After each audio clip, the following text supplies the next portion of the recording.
Bueno, bienvenidos a este primer webinar de la Cámara, organizado por la Cámara Británica a través del Comité de Ciencias, Tecnología e Innovación. Este es el primer webinar del año 2021. El año pasado también hicimos una cantidad de eventos de webinar, pero este es el primero del año. Primeramente, dar la bienvenida a todos los que están participando, los que están sumándose, los que están llegando por el tiempo que dedican. Y también dar las gracias, como siempre, a la Cámara porque nos da esta instancia de conversación, de grata conversación distendida, con temas que son de repente bien relevantes, con temas que son más bien duros y con temas que muchas veces hay mucha incertidumbre, pero en un trasfondo más de cercanía, fluido e interactivo. Así que gracias a la Cámara Británica y su representante Greg Holland, que en esta oportunidad no está porque está de vacaciones, entiendo, pero generalmente él abre la sesión como gerente general. Así que gracias a todos, incluyendo a Isabel, que también la ven ahí, que es nuestro gran apoyo en el área de marketing. Así que bienvenidos a todos. Por otro lado, quiero dar las gracias también a los panelistas que aceptaron nuestra invitación. Este webinar lo hicimos bien especialmente dirigido con un tema que hoy día es de profundo valor, y decidimos invitar a 3 grupos de sectores que están a través de sus panelistas reflejados. Quisimos invitar a una empresa que estuviera en el rubro de salud, que fuera una clínica que viviera el día a día. Quisimos invitar a una empresa que fuera de innovación, que estuviera 100% dedicada a todas las herramientas hoy día que hay para el desarrollo de la estrategia de datos o el desarrollo de inteligencia artificial. Y también quisimos obviamente invitar al Ministerio de Ciencia, que así como muchas veces ha aceptado nuestra invitación, lo queríamos presentar acá hoy día porque también nos da un poco la ruta de lo que viene o lo que se acerca a nuestro país. Así que bienvenido a todos, a nuestros panelistas, y bueno, espero que les guste la sesión. Lo primero que los quiero invitar a llamados a todos los que están sumándose, que este webinar es más bien un conversatorio, así que en cualquier momento ustedes por favor súmense a las preguntas, hay un chat abierto, vayan haciendo preguntas, nosotros vamos a ir seleccionando preguntas y se las vamos a ir haciendo a los panelistas, ya sea por nombre y apellido o abierta, como ustedes estimen conveniente. Dado eso y dicho eso, entonces, para no quitar más tiempo, me presento primero a los panelistas y después les voy a dar el contexto. Como representante de la clínica o de una institución que hoy día es bastante grande y que está también en proceso de transformación y que todo el mundo la conoce, he invitado a Jorge Mujica. Jorge Mujica, gracias por estar acá, gerente de tecnología de Bupa Chile. Jorge es ingeniero civil informático de la Universidad Técnica Federico Santa María, con magíster en inteligencia artificial y sistemas distribuidos. También tiene estudio en Big Data en Massachusetts Technology Institute en Estados Unidos, y también posee estudios de psicología informática y gestión del cambio de la Universidad de Sorbonne en Francia. Ha liderado diferentes proyectos en diferentes áreas, en diferentes también países, yo diría continentes, entre Europa y Latinoamérica, con diferentes cargos relevantes en empresas como IBM y Sky Airline. Siendo investigador y activista en el uso racional de la tecnología en la vida de las personas, ha liderado decenas de estudios sociales, buscando detectar patrones de comportamiento utilizando tecnología semántica, modelos de comportamiento de salud, y fue co-creador del sistema que algunos de ustedes lo deben haber escuchado, IBM Watson en español, para análisis cognitivo y oncológico. Así que bienvenido, Jorge Mujica. Gracias. Muchas gracias. Paso también a indicar un poquito la biografía de Rubén Rojas, que también aceptó nuestra invitación. Rubén es director ejecutivo de la empresa Fractal EDM, que es un equipo de profesionales unidos por el objetivo de mejorar los resultados que importan al paciente, su entorno y su sistema de salud. Es economista de salud, posee estudios también en el Reino Unido como PhD en Health Economic and Decision Science de la Universidad de Sheffield. También es candidato a Master Science en Economic Evaluation for HTA en la Universidad de York, y tiene estudios también en Estados Unidos en Harvard Business School, junto con otros grados como Value-Based Healthcare, Behavioral Economics, Outcome Research and Corporate Strategy. Así que bienvenido también, Rubén. Gracias, Joana. Un placer. Muy agradecido. Muchas gracias. Y por último, invitamos al Ministerio de Ciencia y tenemos su representante a través de Carlos Ávila, quien es asesor futuro del gabinete del ministro de Ciencias Andrés Kub, quien lo representa. Actualmente es el coordinador de la Política Nacional de Inteligencia Artificial en Chile, liderada por el Ministerio de Ciencia. Él es ingeniero civil y magíster en Ciencias de la Ingeniería de la Pontificia Universidad Católica de Chile. Fue consultor del Banco Interamericano de Desarrollo para la instalación del Ministerio de Ciencia y Tecnología con conocimiento e innovación, así que tiene la historia del principio de este ministerio que ha tenido tanto avance, sobre todo en los últimos años, y que ha estado bastante lleno ahí de trabajo. Así que bienvenido a todos los panelistas, bienvenido Carlos también. Muchas gracias, Joana, feliz de estar acá. Gracias. Bueno, como contexto y un poco para poner un tema de conversación en la mesa que es álgido, pero queremos tocarlo de la forma más simple posible para que llegue a la mayor cantidad de auditores posible. Como contexto les cuento que el año pasado en los webinars cerramos en diciembre con 2 webinars que un poco reflejaron lo que fue el año o las temáticas principales del año. Por ahí por diciembre, cuando estábamos todos tratando de cerrar como podíamos el año, un webinar con educación que reflejaba muy bien lo que había pasado en Chile y en todo el mundo en cuanto al nuevo escenario y la forma de educar. Y el segundo era relacionado con toda la tecnología a disposición del sector de salud, que en ese momento era eminentemente COVID, básicamente, y todo lo que había avanzado exponencialmente y todo lo que habíamos traído de tecnología o compartido, colaborado y transferido desde otros países en tecnología y también, por supuesto, el desarrollo de la vacuna.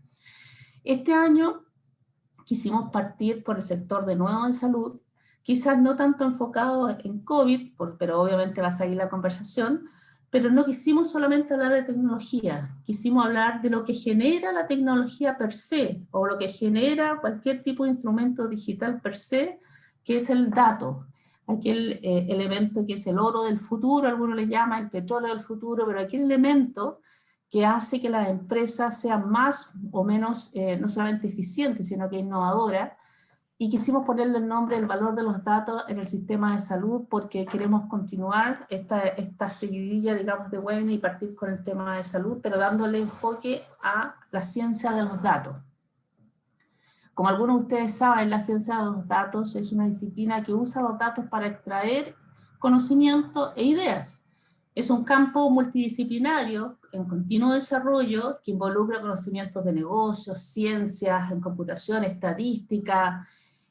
Hoy día ya no se habla tampoco de sectores o sector etario que lo usa, sino que están los perennials, aquellas personas de diferentes grupos de edad que se juntan en torno a un propósito, desarrollan temas de innovación de diferentes etapas de la vida. En los últimos 10 años, una combinación explosiva del mayor uso de Internet, la capacidad de almacenamiento creció exponencialmente, todos lo sabemos. La capacidad de una por otro lado, para competir, innovar el volumen de datos, está relacionada también con los recursos internos, con los recursos externos, pero también con la colaboración mundial. Las organizaciones que están básicamente dirigidas en las decisiones basadas en datos, saben que los datos son su principal activo estratégico y que reflejan toda la experiencia de la organización, todo lo que se podría generar un registro en los sistemas a cada segundo en todo el mundo, y todo puede servir y con todo se puede aprender. Yo creo que esa es la gran era en la que entramos hace un tiempo y obviamente se vio acelerada en el último año a propósito del COVID porque necesitábamos sobrevivir, y para sobrevivir necesitábamos entender un poco lo que había detrás de la tecnología, el uso de los datos.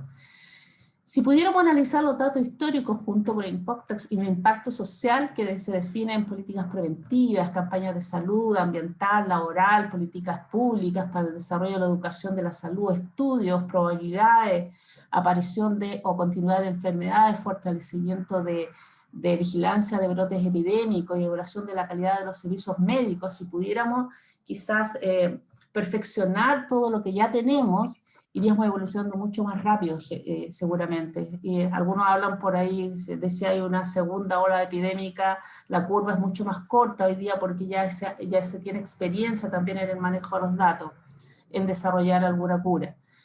Pero por otro lado, el desarrollo de la alfabetización de los datos, los profesionales de salud, los médicos, es sumamente importante. En un mundo donde todos son datos, y en particular en el sector salud, como se demostró ya en COVID, desafortunadamente la alfabetización de datos de la fuerza laboral es pobre aún.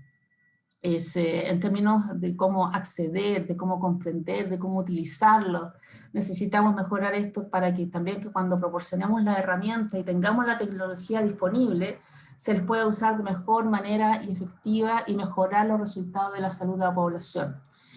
Y por último, cuestiones como solicitud de consentimiento de las personas, aseguramiento de la calidad de los datos que yo estoy usando para tomar alguna decisión estratégica, confidencialidad de los mismos, procedimientos legales que deben existir, el cifrado de los datos, el manejo, la garantía, la transparencia, son temas que todavía están en discusión en algunos países y son temas relevantes.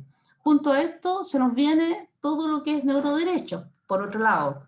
Y así seguimos con esto, en la ruta, diría yo, de la aceleración de la inteligencia artificial y en la ruta más bien de un crecimiento acelerado, de entendimiento de los datos para un mejor uso en Chile y en el mundo.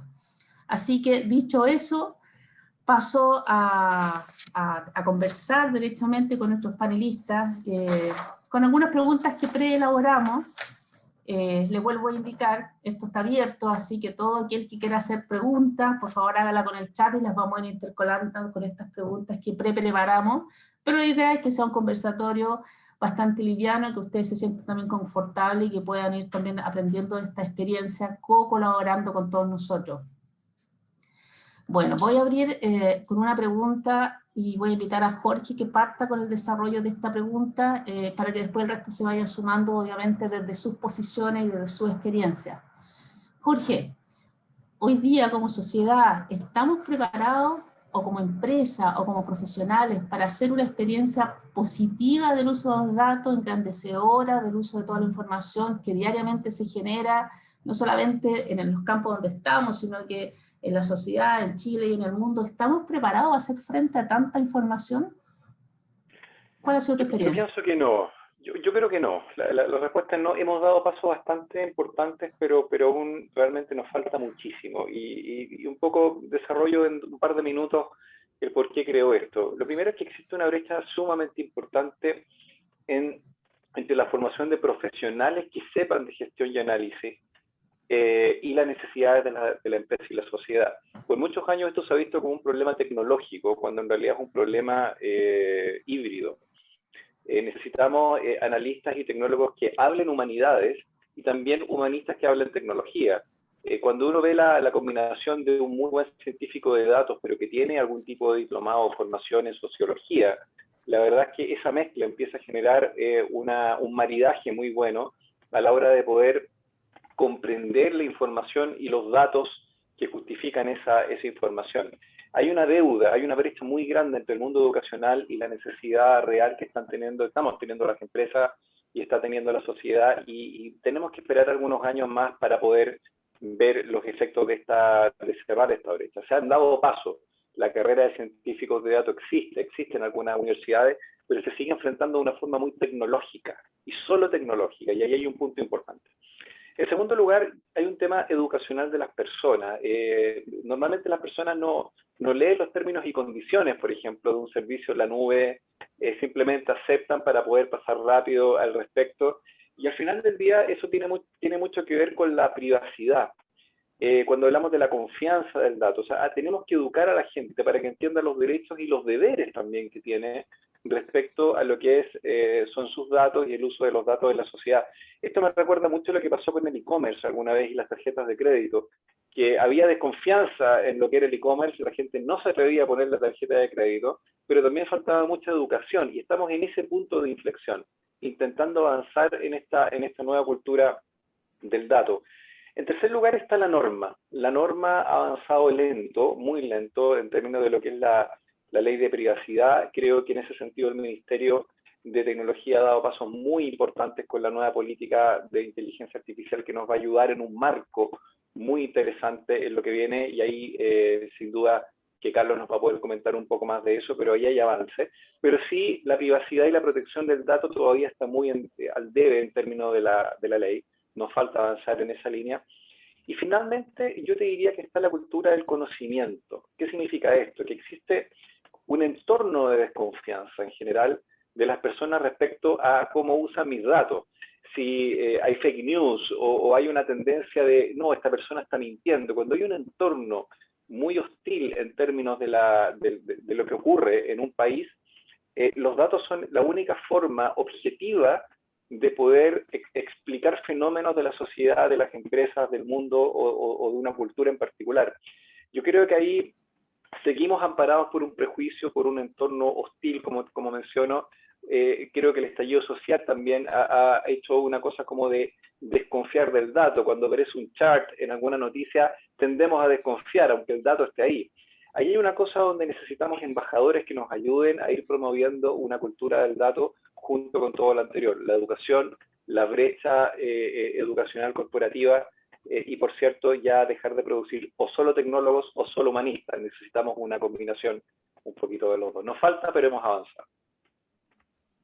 Ahí no sé si puedo intervenir algo, Joana, o... Por supuesto. Porque ya me dio el paso ahí, Jorge, y gracias primero por la invitación nuevamente a la Cámara Chileno-Británica. Pero sí, como dice Jorge, además, como para comenzar la historia del Ministerio de Ciencia, el Ministerio de Ciencia nace en pleno estallido social en octubre de 2019, y luego de eso viene la pandemia. Por lo tanto, está en constante tensión finalmente en estos temas y estando un poco en la frontera.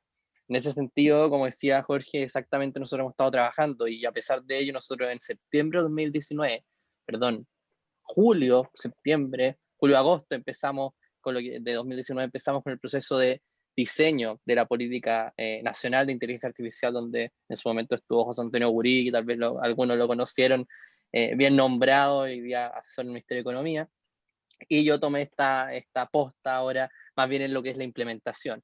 Para darle un contexto y relacionado al tema del dato, y puedo contar después más experiencias asociadas a lo que es la mesa de datos COVID, hoy día nosotros vemos también que hay brechas, como dice Jorge, totalmente. Y por eso definimos lo que fueron 3 ejes en la política de inteligencia artificial. Primero, asociado a lo que son factores habilitantes. Un segundo, asociado a lo que es desarrollo y adopción de la inteligencia artificial. Y otro que tiene que ver poco más de varios temas, pero principalmente es ética, aspectos regulatorios. Tenemos todo lo que es el tema de sesgos de género, ciberseguridad, que también es súper relevante. En el primer eje es donde está sí o sí el tema del dato. Creemos que como factores habilitantes tenemos lo que tiene que ver con el desarrollo de talento, y que Jorge lo mencionó bastante bien. Hay una brecha enorme en los niveles educacionales, o sea, desde el escolar hasta el posgrado. Y ahí quiero hacer un punto, una iniciativa que tenemos nosotros, que es una mesa técnico-profesional, en la cual estamos trabajando. También lo invitamos a los que estén acá, si quieren participar me pueden contactar. Es una instancia que hemos estado armando en el ministerio, lideramos nosotros con el sector público, sector privado y parte de los más grandes CFT y IP de Chile, en donde también vemos ese sesgo, que es básicamente no hay una brecha entre los profesionales, como decías tú, Jorge, y qué está pasando hoy día en la industria, qué es lo que estamos buscando. Por lo tanto, es una buena instancia también de conversación. Eso en temas de talento, que en todos los niveles vemos brechas. Luego lo tiene que ver con infraestructura, conectividad, y por último, por lo que estamos hoy día, datos. En temas de datos tenemos una cantidad, o sea, desde lo que es la interoperabilidad de los datos, lo que tiene que ver con el uso de los datos, para qué se usan los datos, qué objetivos tienen con los datos, la confianza que hay en el ciclo de los datos. Y en eso también, y un poco lo que fue la experiencia, y no quiero lanzarlo todo ahora, pero también la experiencia del COVID, y también lo que hemos estado viendo, porque el Ministerio de Ciencia también cuenta con una fundación que se llama el Data Observatory, que fue la que nos empezó el apoyo, que es una fundación en la que participa fuertemente la Universidad Adolfo Ibáñez, Amazon Web Services, el Ministerio de Economía y el Ministerio de Ciencia, y ellos fueron los que nos apoyaron a primera instancia. Se dedican principalmente ahora a temas de datos astronómicos, pero cuando empezó toda la pandemia del COVID-19, el tema del dato era fundamental, y gracias a ello podemos empezar en una gesta de cómo al final reportamos el dato, cómo se usa el dato, como también lo reportamos a la población en general.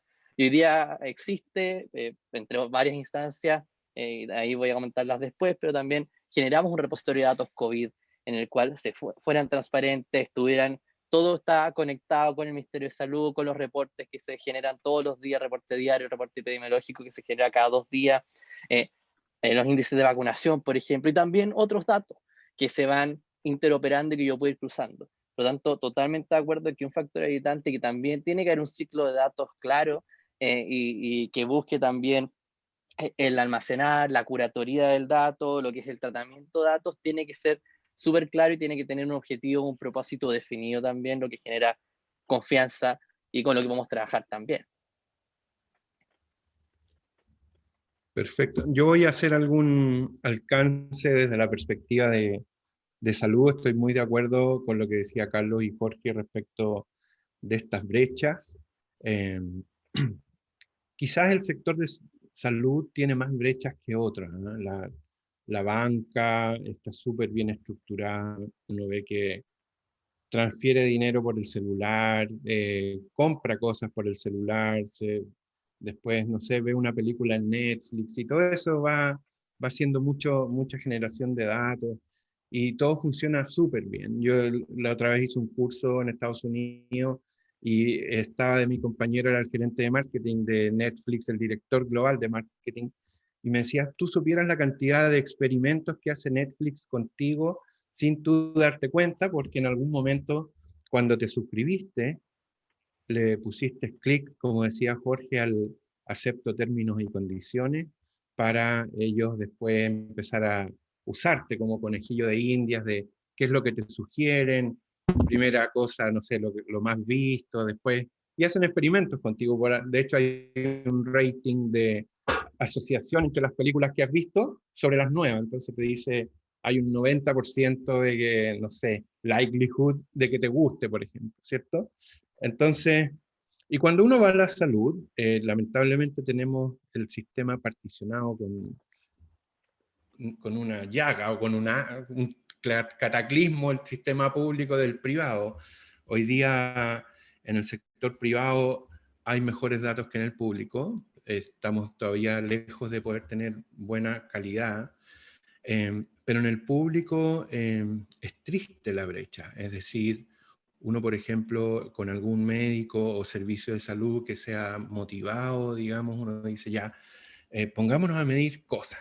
Entonces, ya y uno se va, por ejemplo, a estudiar a la jerarquía de los outcomes en salud que tiene Michael Porter y que revisó, ¿cierto?, infraestructura, datos clínicos, resultados intermedios, resultados finales, y diseña toda una maravillosa como Disney World, ¿cierto? Y después llega al servicio donde se entrega la salud, al CEFAM, a la atención primaria, y ve que el dato existe, pero está protegido para la empresa que tiene el software que ocupa el CEFAM. Entonces, un caso triste que nos pasó en Antofagasta el año pasado fue que tuvimos que contratar 6 meses a 2 enfermeras para sacar desde la pantalla de un sistema que no tiene salida el dato de la glicemia basal, la presión arterial, el examen del filtrado glomerular de los riñones, no sé, el colesterol, etcétera, para después meterlo en nuestros modelos predictivos. Y tenía que leer la pantalla y escribirlo en un notebook al lado, con toda la cantidad de posibles errores que eso puede significar, ¿cierto? En el fondo, entonces, la brecha ahí quizás es la máxima brecha. Esa es una cosa. Después, ese paciente que está en el CEFAM, y que se empeora su salud y tiene que ir al hospital, en nuestro sistema de salud, mal bautizado sistema, no es sistema en términos informáticos, ¿cierto? Entonces, el médico del hospital generalmente le tiene que volver a preguntar todo lo que ya se sabe en el otro sistema, que es el del CEFAM, y que no hay comunicación entre ellos. Entonces, doble trabajo, doble tiempo, qué sé yo, y hemos visto en evidencia empírica demostrada que ese mismo paciente puede retirar los medicamentos en el hospital, en la farmacia del hospital o en la farmacia de su CEFAM. Entonces, sí, aquí las brechas son escandalosas quizás en la parte pública. pero eso también nos genera desafíos.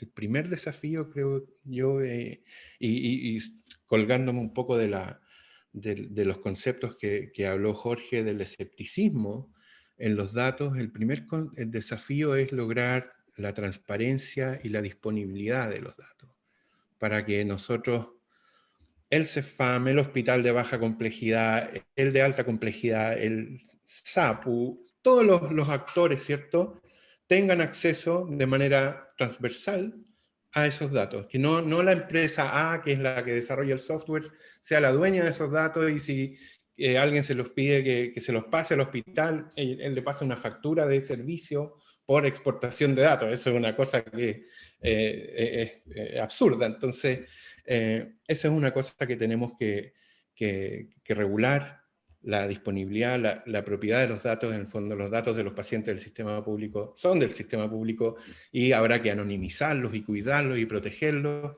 de la manera correcta, ¿cierto? Nosotros, por ejemplo, en todos los estudios que hacemos retrospectivos, esto es cuando, por ejemplo, vamos a una ISAPRE o a un prestador, a un hospital, y me dice, por favor, analíceme todos los gastos de mis pacientes en los últimos 3 años.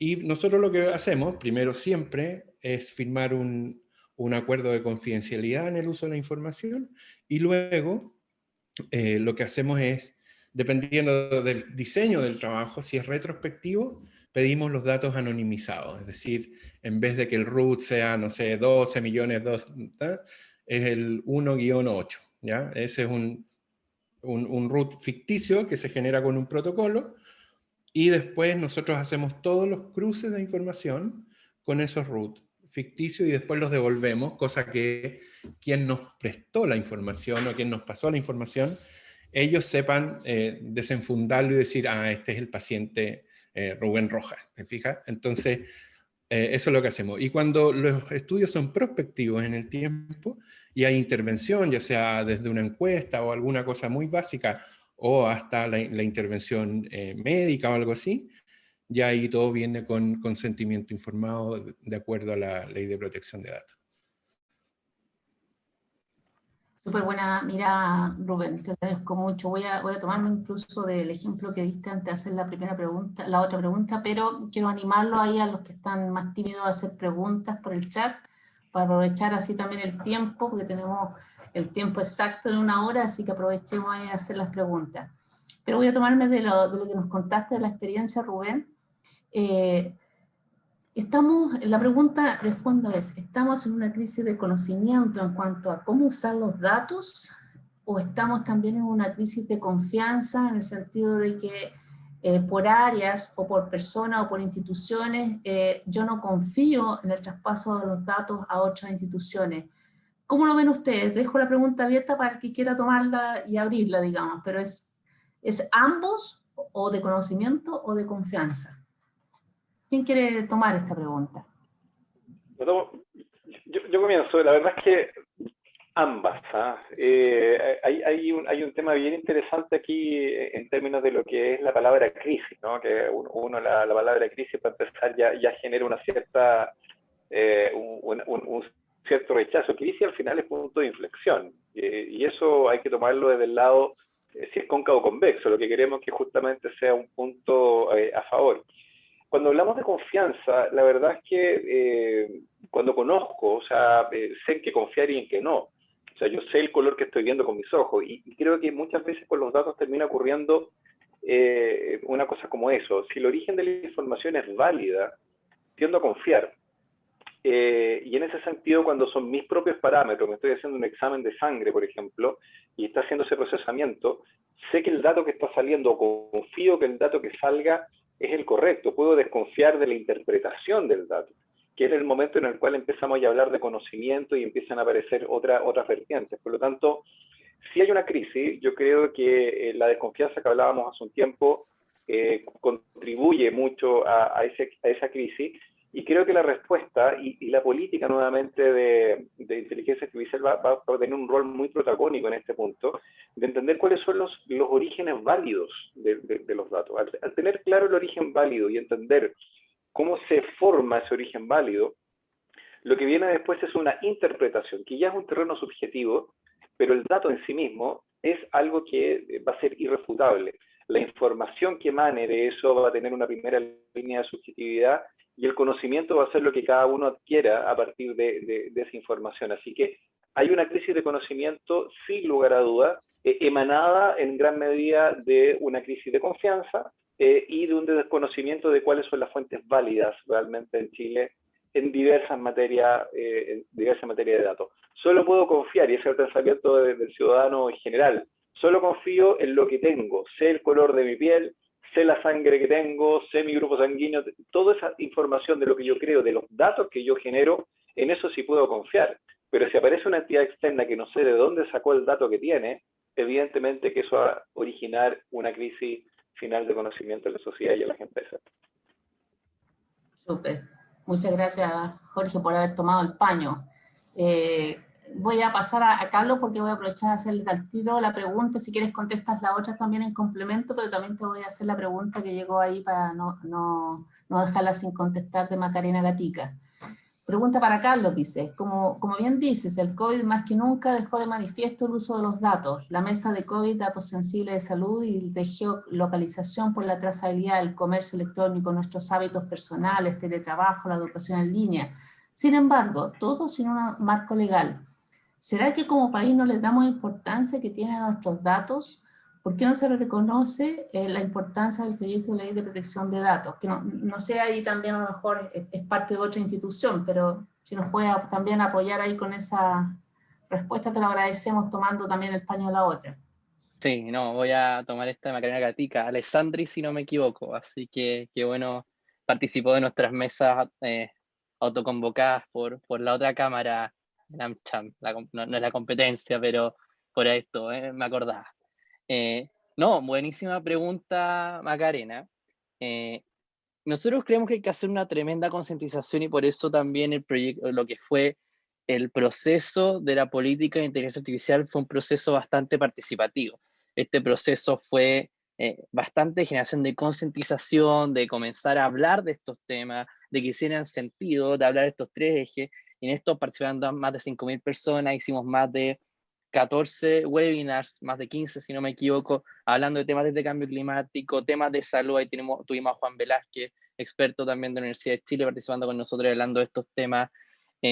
Y totalmente, o sea, totalmente de acuerdo en que hay que hacer una concientización, hay que mostrar, como decía Jorge, con respecto a temas de privacidad y protección, o sea, los términos y condiciones hoy día se aceptan solamente, y esos son datos que son el petróleo de los algoritmos y al final de la toma de decisiones.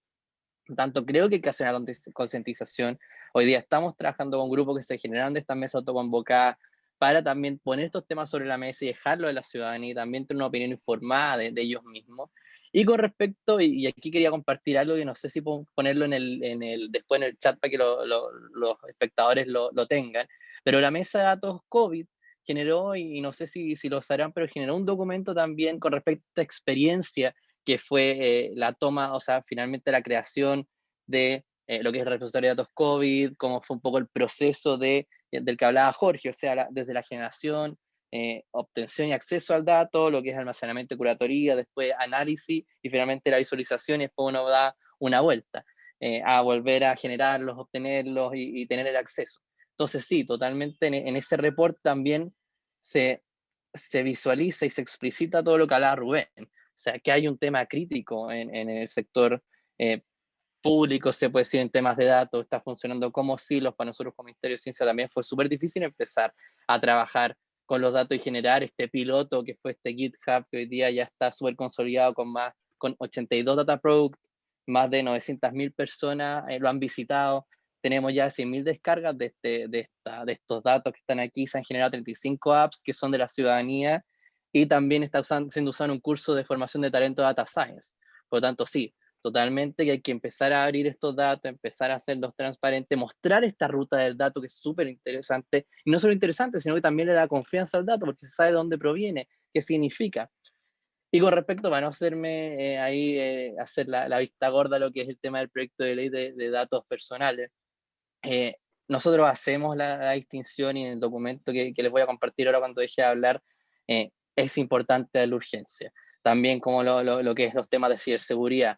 es súper importante darles urgencia. Nosotros no somos el que está como el que está a cargo de estos proyectos, pero claramente tenemos una coordinación interministerial. El Ministerio, o sea, la Política Nacional de Inteligencia Artificial cuenta con un comité de expertos a nivel nacional y también con un comité interministerial, en donde están estos ministerios que están a cargo de estos temas. Por lo tanto, también hacemos una coordinación interna en donde se le reconoce mucha importancia, suma importancia, y tenemos que empezar a avanzar en esos temas. Es difícil, más aún en estos tiempos, pero sí concientizando, creemos nosotros, que desde la ciudadanía esté este tema de que los datos son un tema importante y uno puede dejarlos a cualquier persona. Creemos que también podemos impulsar este tipo de iniciativas. Gracias, Carlos. Voy a, junto con la otra pregunta ahí, para que también la enlace Rubén con la respuesta, entre crisis o confianza, crisis, conocimiento o confianza, pero también te voy a hacer la pregunta que nos llegó desde Antofagasta, Cristian Engelman. Dice, agrego a lo que dice Rubén, está el caso que cuando el paciente se mueve en regiones, sus datos no están en las otras instituciones de salud pública y privada. ¿Qué opinan de usar el método HL7 y FHIR? Así que parte por alfabetizarnos primero los conceptos, Rubén. Sí, bueno, son protocolos, ¿cierto? Y la gracia del protocolo es que cuando está dentro de un proceso, como definió Carlos, de repente el solo hecho de uno de establecer cuál es el proceso, como el profesor Norman Daniels en Harvard decía de un proceso que le llamaba Accountability for Reasonableness, que es como, digamos cuál es el proceso, si no nos gusta el proceso, cambiemos el proceso, pero confiemos en algo, partamos confiando en algo. El HL7 es un protocolo, y uno podrá criticarlo, pero ya partió con algo. Entonces, efectivamente, yo creo que independiente de cuál sea el protocolo, si es que uno armó el proceso, lo pone, lo explicita, y después lo somete a consulta pública, como por ejemplo hoy día en salud lo que pasa con la asignación de recursos en la ley Ricarte-Soto, que hay un proceso que puede gustarte o no gustarte, pero está explícito, ¿ya? Y eso ya genera alguna disminución de la brecha de confianza. Respecto del conocimiento, es quizás mucho más amplio la pregunta, pero tratando de focalizarlo en la salud también. Yo creo que, o sea, el cuerpo médico es súper capacitado en cualquier área de la salud, ¿cierto? Uno le puede decir y explicar, y ahí también me tomo un poco de lo que decía Jorge, de que hay que saber cómo transmitir la información para que quede muy bien adaptada, o sea, que se pueda tomar bien para el lado de los médicos y de los pacientes. Pero el tema del conocimiento para mí es mucho más profundo respecto de qué es lo que hace uno con el dato. Hoy día hay océanos de información respecto de, por ejemplo, las variables predictivas para la hipertensión, para la diabetes, la enfermedad renal, qué sé yo. Y podemos efectivamente hacer un súper seguimiento de, no sé, una población, imagínate, 10.000 personas hipertensas, y les tomamos la presión todos los días, le tomamos la glicemia, los pesamos, y cada 30 días le tomamos el colesterol y todo el tema. Y tenemos una super big data, como le dicen, una mega registro. Y el tema es si es que ese es el resultado o ese es el objetivo. Porque si mi objetivo es estar haciendo análisis en la salud, puedo hacer 1000 análisis con eso, ¿cierto? Pero lo que nosotros proponemos desde nuestra empresa es que a partir de esos datos se generen, por ejemplo, clústeres de riesgo. Un paciente que hoy día todavía no tiene ninguna consecuencia grave en términos cardiovasculares, pero que una vez pasado por modelos predictivos te diga este paciente está en la zona más roja de todo el espectro de entre verde y rojo, digamos, pasando por el amarillo, ese dato, ¿cierto?, que es un resultado matemático de una cosa, de una fórmula, te llega ese color rojo y el tema es qué haces con el color rojo. O sea, de hecho nosotros, muchas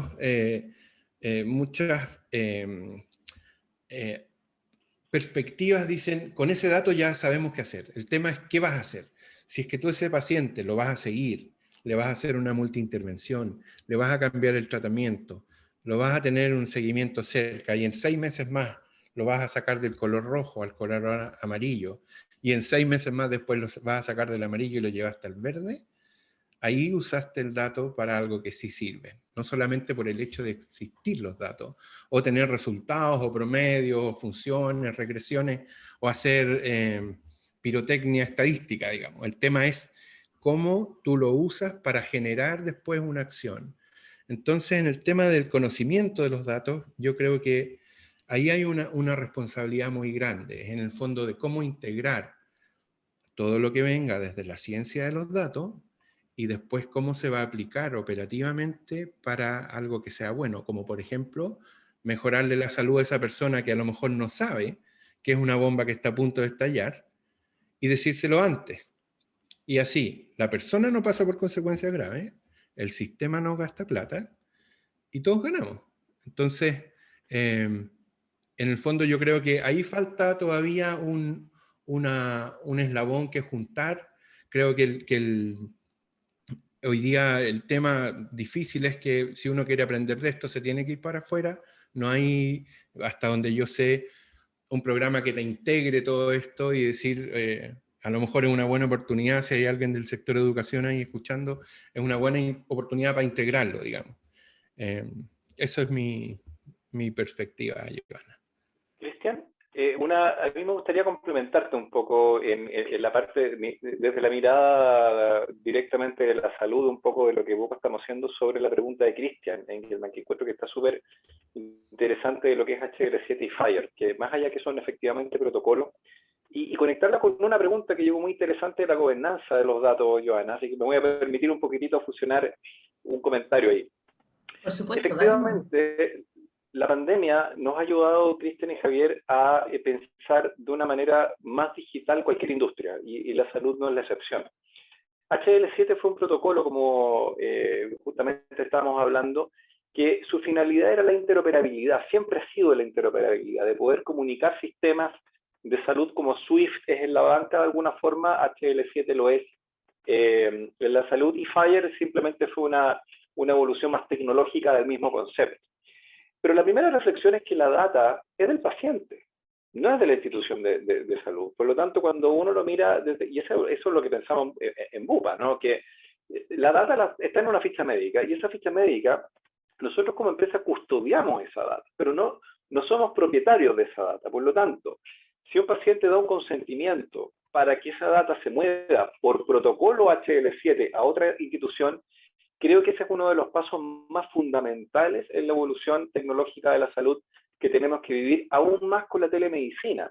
Convengamos que la telemedicina ha permitido que la salud llegue a sectores del país donde no había ni siquiera un centro médico, o una clínica, o un hospital, o mucho menos un quirófano. Entonces, cuando uno ve este panorama, HL7 se presenta, pero de una manera fantástica, más que el protocolo, como una forma de poder garantizar esa intercomunicación de esa ficha médica, de esos datos, con consentimiento, y desde ahí empezar a generar conocimiento de manera global. Y esto lo podemos ver de dos formas. La gente se enferma distinto dependiendo del lugar geográfico del país, por distintas razones, climática, socioeconómica. Esa es una realidad de la cual hemos escuchado muchas veces. Si yo me tomo un examen de sangre y viene el resultado, hay parámetros de referencia que son parámetros de referencia mundiales de la raza humana, pero qué bonito sería que también tenga los parámetros chilenos para entender justamente desde nuestra propia genética cómo nos vamos moviendo. Y ahí uno tiene un uso sumamente responsable del dato para entender cómo está respecto a nuestra genética un determinado resultado, y mejor aún, si estos sistemas se interconectan de una forma segura, nos puede ayudar a poder predecir y evitar enfermarse. La gente lo que quiere es no enfermarse.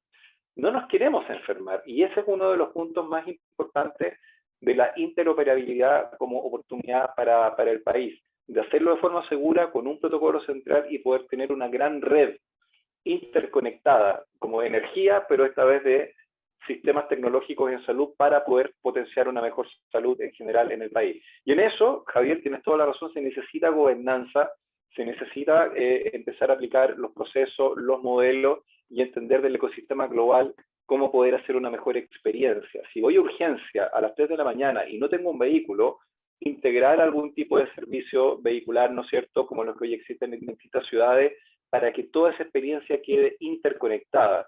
Entonces, veamos HL7 como un punto tecnológico, pero más que todo como una oportunidad de interoperabilidad. Ese es realmente el problema de fondo y la oportunidad que tenemos en adelante, y al menos en Bupa lo estamos viendo muy en ese terreno, el ecosistema de salud. Eso, solo un complemento a lo que estábamos hablando. Súper, gracias. Bueno, recordarle ahí que Carlos nos compartió material importante ahí para que lo puedan copiar en el chat, lo puedan sacar en el PDF, así que recordarle ahí para que lo saquen. Quiero compartir algunas cosas que nos han llegado. Sonia Espinosa, totalmente de acuerdo con Jorge, dice, interoperabilidad es una palabra que aún es poco conocida y la pandemia demostró que aún nos falta mucho en ese sentido. Para un uso efectivo de información son claves la interoperabilidad, los estándares y las terminologías. Por otro lado, viene otra pregunta, Alejandro Mauro. Desde su perspectiva, si uno ya tiene toda la información de los pacientes, diagnóstico, resultados, exámenes, imágenes, y un modelo predictivo que pueda indicarnos que el paciente tiene alto riesgo, por ejemplo, ¿debería solicitarse consentimiento informado al paciente para ser contactado para darle feedback preventivo? ¿O debería ser contactado para más que no se tenga consentimiento informado por el riesgo que el paciente tiene? ¿Dónde está la línea? ¿Hasta dónde deberíamos llegar? ¿Quién toma esta pregunta? Parto yo. Está muy buena la pregunta. Son esas zonas grises que solamente expertos como Alejandro las pueden ver así quizás más claro. Yo creo que el tema de fondo en el fondo es ya, una vez que la institución sabe que ese paciente es un paciente de alto riesgo, debiera ingresarlo quizás a un programa específico de pacientes de alto riesgo, como hoy día se está hablando mucho de las IPUs o de las unidades integradas de práctica, en la cual los pacientes se caracterizan según riesgo y entran, ¿cierto?, a un cuidado especial. En ese momento, sí, hay que decirle, según su examen de sangre, por ejemplo, o su examen de orina, o múltiples exámenes. Nosotros hoy día tenemos una caracterización que dice que usted tiene que estar bajo un cuidado especial, y ahí efectivamente hacerle el consentimiento informado, porque va a haber una intervención específica, no es solamente la cajita con pastillas, probablemente va a haber una cosa multi-intervencional.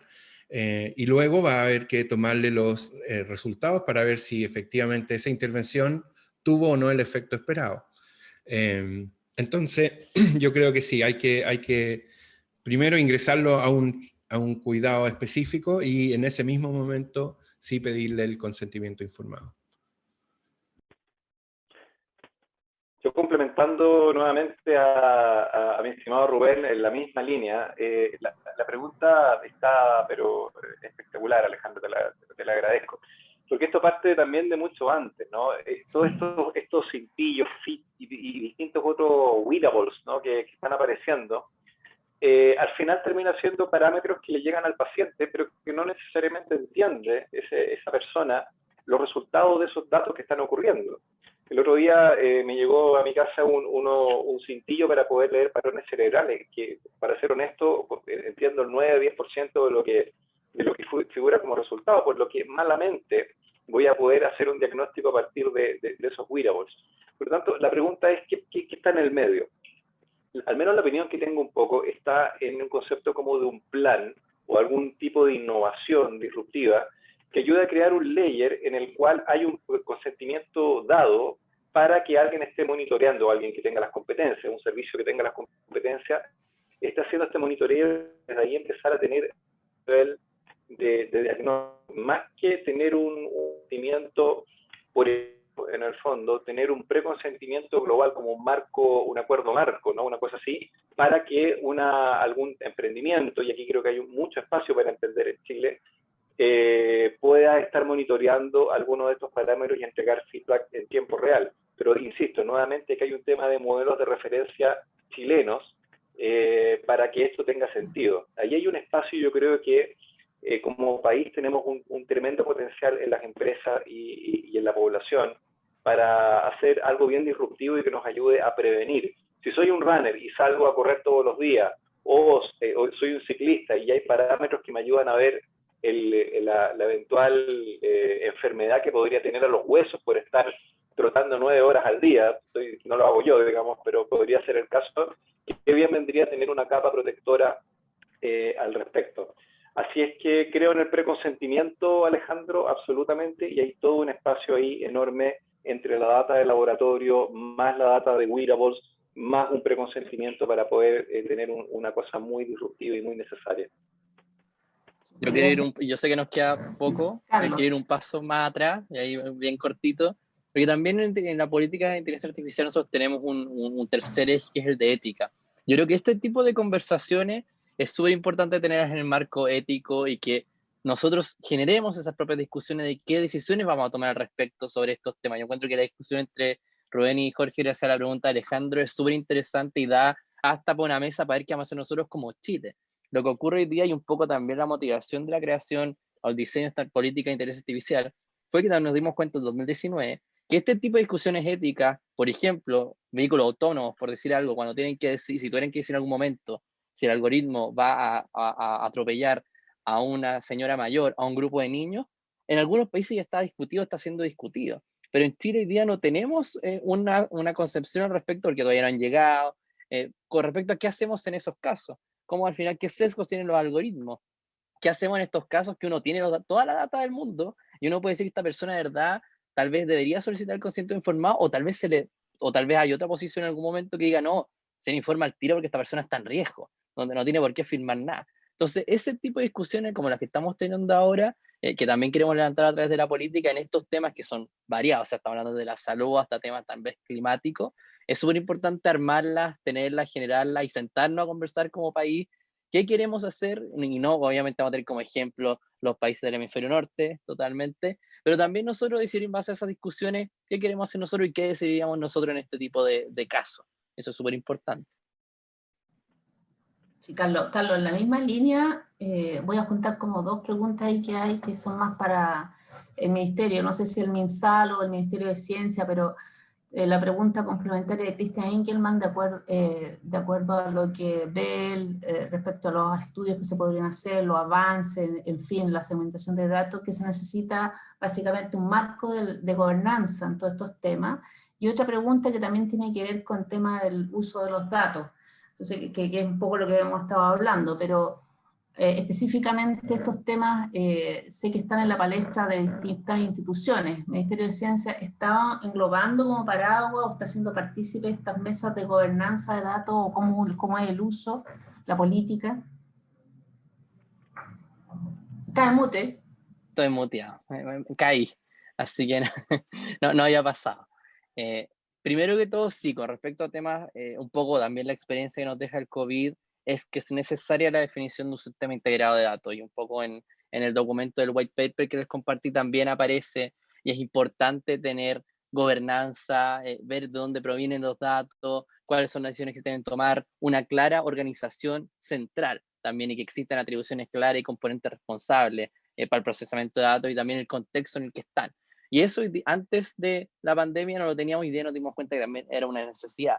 También nosotros estamos participando y un poco en esta mesa de datos, submesa de datos COVID, se ha discutido un poco también generar una agenda de datos de interés público. Y nosotros como Ministerio de Ciencia tenemos, si bien el mandato legal de los datos no está en nosotros, sino que en la Secretaría de Gobierno Digital, nosotros también es de interés participar y estar con iniciativas como el Data Observatory en datos astronómicos y de cambio climático, una iniciativa que el presidente mencionó hace 2 semanas atrás, donde va a haber también una fuerte inversión, que es el Observatorio de Cambio Climático, que es entender también Chile como un termómetro del cambio climático a nivel global, por las desastres naturales con los que nosotros contamos acá, También va a haber una iniciativa que se llama Observa CTCI, que es un observatorio de datos del ecosistema de ciencia, tecnología, conocimiento e innovación. Entonces, todo esto va alineado, y para qué decir que también les compartí el link para que lo tengan y lo tomen como inspiración, que fue un piloto y que ahora está un poco más consolidado, y es lo que tiene que ver con el GitHub, repositorio de datos COVID.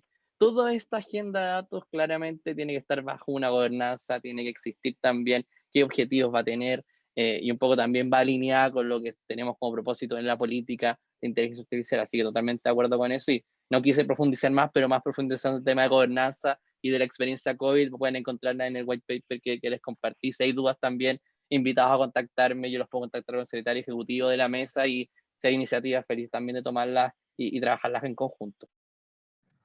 Gracias, Carlos. Bueno, para ir cerrando, voy a dejar una pregunta, pero más bien, más que pregunta, digamos, que nos cuenten un poco la experiencia para ir cerrando ya en unos breves minutos, desde el punto de vista del uso de los datos, del buen uso de los datos, de la buena forma de usarlos. Comenten alguna experiencia en forma positiva. Ya sabemos que hay mucho mal uso de datos en el mundo, no solamente en Chile, sino que en el mundo, pero el buen uso, alguna experiencia positiva que les haya dejado una huella o sea un preámbulo de que algo está cambiando en positivo en torno al buen uso de los datos. ¿Podrían contarnos alguna experiencia real para que también el resto pueda materializar esto? ¿Cómo es el buen uso del dato y hasta dónde podríamos en el futuro ir visualizando, hasta dónde vamos a llegar? ¿Quién quiere partir? Jorge, te invito a partir a ti. Bueno, la verdad es que como experiencia personal, absolutamente yo creo en esto. Me acuerdo que conversábamos un poco mientras planificábamos este espacio de conversación. Yo padezco una enfermedad, yo tengo un tumor cerebral benigno, digamos, tratado desde hace 20 años. Tuve una cirugía al respecto, pero esta cirugía fue muy exitosa, sin embargo, igual intervino una parte de mi cerebro que se murió, digamos, y uno se ve negra, pero que empezó a afectar la pérdida de memoria. Empecé a tener una pérdida de memoria de corto plazo bastante fuerte hace muchos años. Y en ese momento estaba haciendo justamente un posgrado en inteligencia artificial y decidí utilizar la inteligencia artificial como un mecanismo para crear mis propias formas de ir recordando. Entonces tomé correos electrónicos, fotografía, y me iba probando cada cierto tiempo, como entrenando, reentrenando a mi cerebro para que creara algunas asociaciones, y finalmente gracias a eso se fueron creando esas asociaciones, y logré no solo recordar, sino que también mantener una hebra de recuerdo muy interesante. No fue un caso de pérdida de memoria de corto plazo grave, por suerte, pero sí fue un uso de los datos, de mis datos, de hecho, en un contexto de que me ayudó muchísimo. Por lo tanto, soy el primer creyente de todo lo que estamos hablando. La inteligencia artificial y la data se transformó en mi prótesis. Hoy en día sigo ocupando esos algoritmos todos los días, y creo que estas prótesis que son como intangibles, que muchas veces pueden ser los datos, nos pueden ayudar a salvar vidas, a prevenir enfermedades, y desde ahí poder tener gente más sana. A nosotros en Bupa nos gusta mucho las vidas sanas, largas y felices, y probablemente los datos son un conducto absolutamente irrefutable y aportativo para poder llegar a ese espacio. Así que desde una vivencia personal eficaz y que me cambió la vida y me la salvó, literalmente, creo que tenemos que dar pasos muy importantes en nuestro país en ese lado. Esa es mi historia, al menos, para compartir una vivencia específica. Bueno. No, gracias Jorge, a propósito de las confianzas, gracias por haber compartido tu experiencia personal, porque es absolutamente materializable para el resto, y gracias por haberla compartido en este conversatorio, así que muchas gracias nuevamente. Seguimos, ¿quién quiere seguir? ¿Pueden, Jorge? Sí, por el lado de nosotros en Fractal, estamos hace más de un año ya trabajando con la Fundación de Salud del Teniente, la FUSAT, en la cual ellos tienen una población de 23.000 personas que se atiende. Ellos son un sistema cerrado, son como un mini país que asegura y presta los servicios de salud a la población, a su población. Entonces nosotros partimos con esta lógica del control de poblaciones mediante scoring de riesgo. Entonces, hoy día, por ejemplo, esas 23.000 personas, bueno, lamentablemente hay algunas personas que ya está muy deteriorada en su salud, ¿cierto? Ya tuvieron un par de accidentes cerebrovasculares, un infarto y están en diálisis. Entonces, ahí no hay mucho espacio de mejora, más que un buen cuidado paliativo, ¿cierto?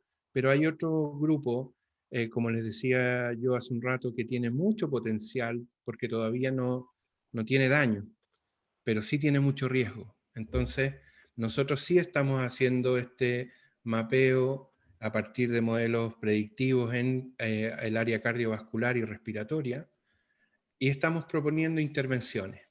Entonces, aún todavía no tenemos el resultado, pero son grupos de personas con un alto potencial de consecuencias evitables. Así lo hemos definido nosotros.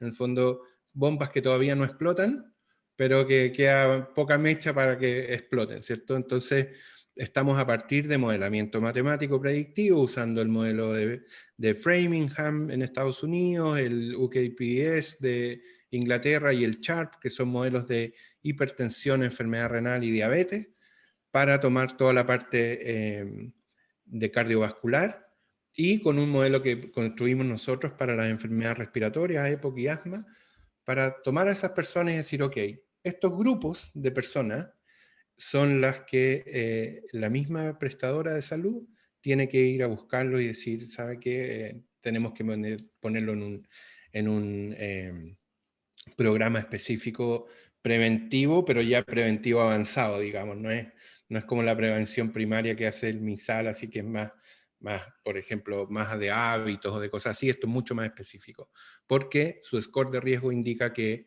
ya está en la zona justo antes de.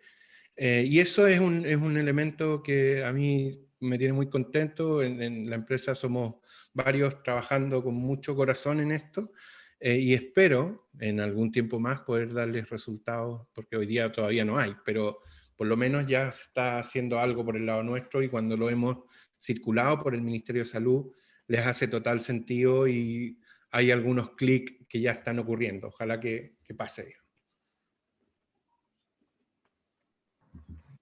Ahora Carlos. yo, ¿no? No, Sí. ahí como la última palabra que voy a tener nuevamente, gracias Rubén, porque Joana y Isabel por la conversación, y a todos los espectadores, súper interesante por hablar de estos temas y ponerlos sobre la mesa y seguir haciendo nosotros como ministerio, lo vamos a seguir haciendo y haciendo estas discusiones, y ojalá lo vamos a hacer webinars de nuevo, lo hacíamos en las tardes. Y con respecto al tema como experiencia, cuando empezó recién la pandemia del COVID-19, nosotros como ministerio nos anticipamos en varios temas.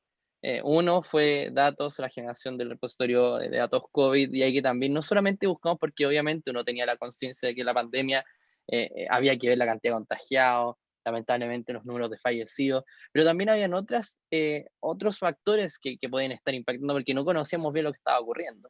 Por lo tanto, empezamos a buscar temas de transporte, ahí hicimos colaboraciones con el Ministerio de Transporte y Telecomunicaciones para tener datos de movilidad, con el mundo privado también, y a mí me tocó trabajar por mi formación con el Ministerio de Medio Ambiente, disponibilizando, poniendo a disposición datos asociados a lo que era el medio ambiente y la calidad del aire, que también al parecer había ahí una relación entre lo que eran los casos más severos de COVID y la calidad del aire. Eso también hizo que nosotros pudiéramos, un poco colaboraciones internacionales, toman estos datos, y ahí nosotros estamos colaborando con el Media Lab del MIT y también en colaboración con el Data Observatory, que fue un tremendo apoyo durante la pandemia y todavía lo sigue siendo. Y lo que hicimos fue, ellos ahí desde el MIT hicieron un modelo que se llama el Vida Decision Support. Y este modelo tomó varias capitales del mundo, estuvo trabajando con Río, en Singapur, si mal no recuerdo, y Chile, y otros países más del mundo. Y lo que fueron haciendo fue tomar todos estos datos, y ahí uno ve al final el valor que tiene el dato. O sea, finalmente es el petróleo del siglo XXI. El dato, la generación de algoritmos, y poder tomar, en base a los datos que tenemos de todos estos distintos proxy, tomar una decisión de política pública. Por lo tanto, si puedo dejar algo aquí en la mesa, además de escuchar la experiencia y estar muy agradecido en instancias, que totalmente, o sea, los datos al final son algo que se puede decir que es como inmaterial, pero al final tiene un valor tan grande que ojalá que siempre exista esta ruta de los datos, exista la confianza, exista que podamos al final compartirlo y generar de ellos más y mejor conocimiento, creyendo nosotros como ministerio también en una economía basada en el conocimiento, en el desarrollo sustentable. Así que, más que eso, muchas gracias. Yo, bueno, quiero terminar, yo creo que en una hora alcanzamos a cubrir casi nada de lo que pudiéramos seguir cubriendo, porque esto da para mucho, es un tema sumamente interesante, son distintas aristas, distintas vistas, pero sirvió así como un entremedio, un pequeño picoteo, digamos, de tener la visión general, pues como para dejarlos también ahí a la expectativa de lo que se puede hacer. O sea, este mundo, hoy día por ahí vi unos chats también ahí que habían, es colaborativo, entonces la idea es que colaboremos entre nosotros, ojalá sigan esta instancia de conversación, nosotros los invitamos a sumarse también a los comités que hay, ya sea en la Cámara o las mesas de trabajo que tiene el Ministerio de Ciencia, o colaborar incluso, seguir colaborando con este tipo de webinar entre todos, porque creemos firmemente que el mundo como estaba antes ya nunca va a ser igual. Y en esto hay que apoyarnos y hay que colaborarnos. Y finalmente, decirle a todos que esta disposición o esta grabación va a estar dispuesta en la página de la Cámara Británica probablemente en unos días más para que la puedan bajarla, aquellos que quieren compartirla también la pueden compartir, y darle las gracias a todos los panelistas. Yo creo que estuvieron más allá incluso de todo lo que habíamos conversado, pero salieron preguntas sumamente interesantes, así que les agradezco mucho haber aceptado esta invitación. Y bueno, vamos a seguir sumando y vamos a seguir haciendo otras iniciativas, las cuales ahí esperamos también que estén presentes, porque la experiencia que tienen es invaluable cada uno de ustedes.